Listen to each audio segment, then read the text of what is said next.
Okay. All right. So today the writing prompt that we'll write without editing for 3 minutes is, what does living an authentic life mean to me?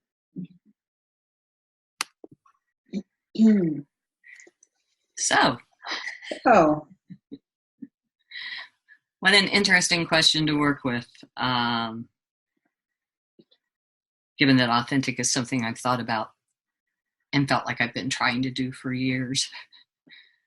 But while I worked today in my book, the thing that struck me, and who knows if this has anything to do with authentic, is I've been looking, I do collage, I've been looking for wings to attach to this angel. And yesterday I had an inspiration about how I could make those wings.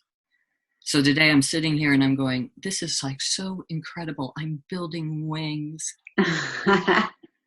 And, and I think about, so that pure feeling of joy, and who cares if they look like wings, and how inauthentic it would have been for me because I couldn't find an image of wings and I didn't want to paint them.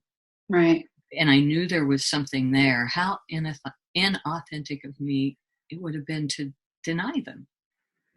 Oh, man.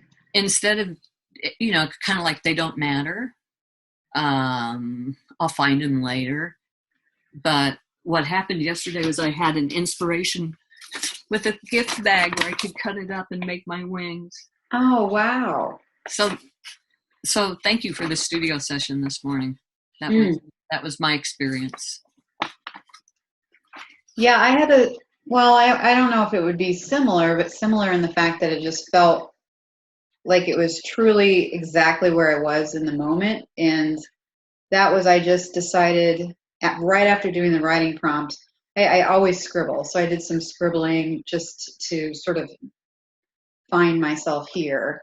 And then I just put a couple dabs of ink, black ink in there, and just let it sort of take over. And it became this figure that and it just felt so right there and exactly what needed to happen. It was really actually quite magical. And talk about the joy. I had so much joy then seeing this figure come to life and really just witnessing it too. It was just like this collaborative thing. It was pretty amazing.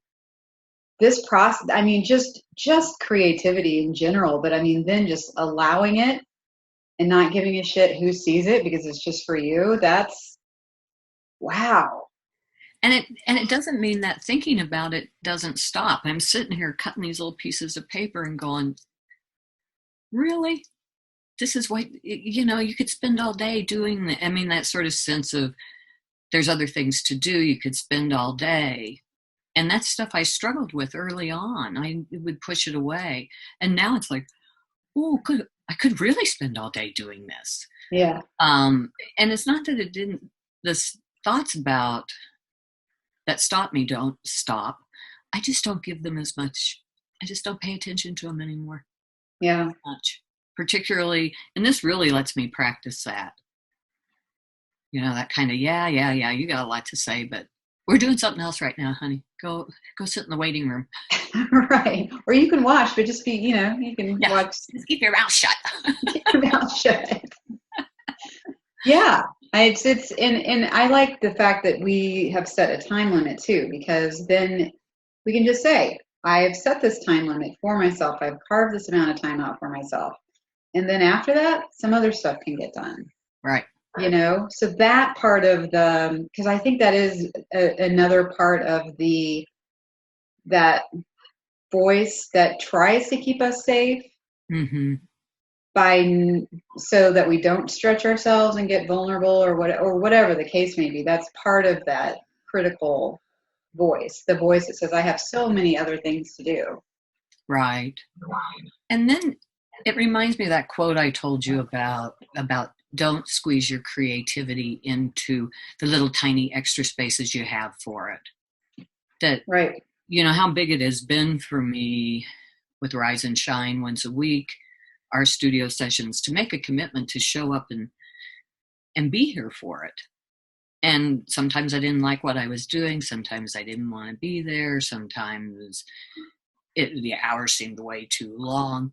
But I really get now the cumulative effect of this kind of practice, where you keep recommitting to yourself and showing up, and you aren't squeezing it into little spaces, but where you're giving yourself enough time to really experience what it feels like to be deep in yourself.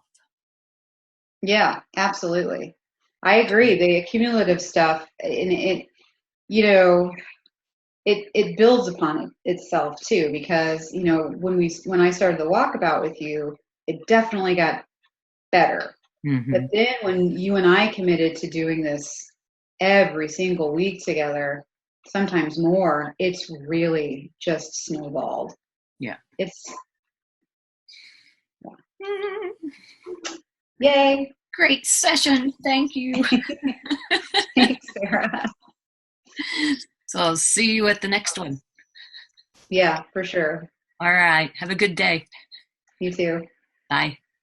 Bye.